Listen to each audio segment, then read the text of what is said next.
paling paling mengganggu saya adalah postingan dari Romo Patris tadi. Itu buat saya sebagai seorang yang ada di posisi yang hari ini kita berseberangan, berbeda, kadang-kadang harus berdiskusi, berdebat, menanggapi di media sosial.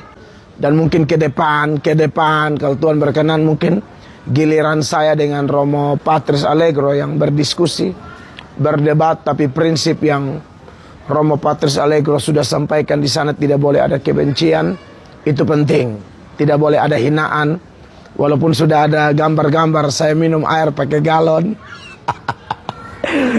Baik, jadi maksud saya begini. Jadi kalau Anda teman-teman Katolik, pengikut Romo Cafe, Romo Patris Allegro yang berkomentar, ya, kalau Anda punya kemampuan memahami Katolik belum level Romo Patris Allegro, Anda punya kemampuan memahami Katolik belum level Romo Cafe, Anda punya kemampuan memahami Katolik, ya, menjelaskan iman Katolik belum level kedua Romo ini, ya saudara mungkin belajar dari mereka.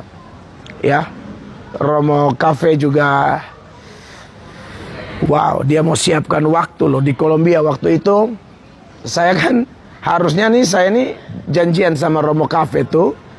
Sekarang saya di Singapura, nanti saya pulang dari Malaysia, baru kita diskusi.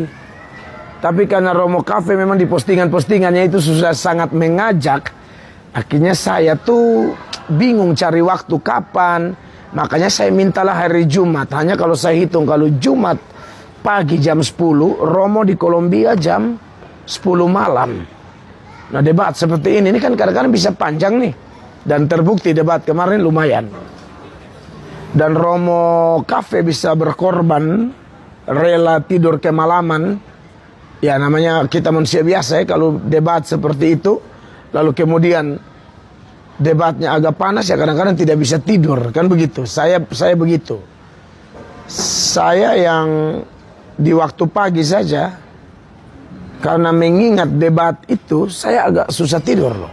Saya tidak tahu kalau Romo Cafe bisa gampang tidur, ya puji Tuhan. Tapi kalau andai kata susah tidur, berarti beliau memang sudah mengorbankan waktu. Karena kita baru ngomong panjang, itu perdebatan kan agak panas tuh. Lalu sebagai manusia normal ini kan kalau kita tidur masih terngiang-ngiang, pasti bolak-balik badan dan lain sebagainya.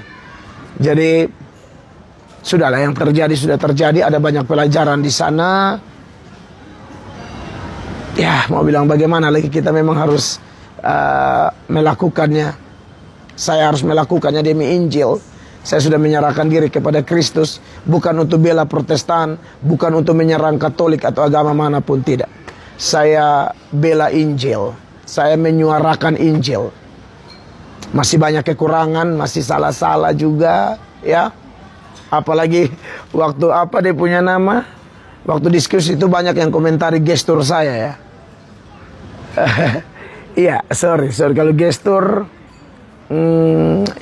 saya ini kan sering nonton Romo Cafe. Kalau diskusi di channel Romo Cafe itu, kadang-kadang Romo Cafe menari-menari kan.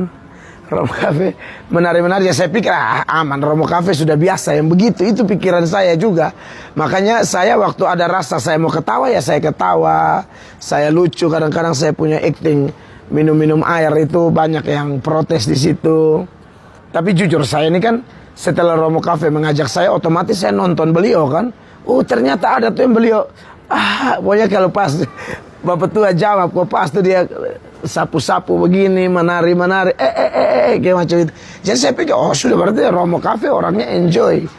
Saya kaget ketika ekspresi saya, gestur-gestur saya seperti itu ternyata mengganggu Romo Cafe. Oke lah, mungkin kalau ada debat, Tuhan izinkan, saya usaha perbaiki itu ya. Saya hanya pikir Romo Cafe terbiasa dengan ekspresi itu, jadi saya menyesuaikan, padahal mungkin konteksnya beda kali.